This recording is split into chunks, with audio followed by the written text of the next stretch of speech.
সালটা ছিল ১৯৯২ যখন উইমেন্স রিজার্ভেশনকে স্পেশাল গুরুত্ব দেওয়া হয়। সেই সময় 73rd কনস্টিটিউশনাল অ্যামেন্ডমেন্ট করা হয় ১৯৯২ সালে।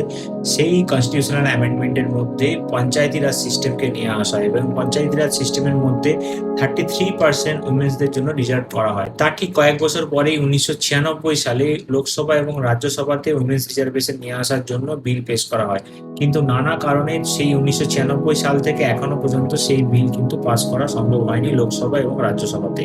২০২৩ সালে একটা বড় উদ্যোগ নেওয়া হয় উইমেন্স রিজার্ভেশন নিয়ে, কারণ ২০২৩ সালে ১০৬তম কনস্টিটিউশনাল অ্যামেন্ডমেন্টের মধ্য দিয়ে বলা হয় যে লোকসভা এবং বিধানসভাগুলিতে উইমেন্সদের রিজার্ভেশন 33% করা হবে। কিন্তু এটাও বলা হয় তার সাথে সাথে এটা একমাত্র অ্যাপ্লিকেবল হবে যখন নতুন সেন্সাস চলে আসবে, যখন নতুন ডিলিমিটেশন হয়ে যাবে।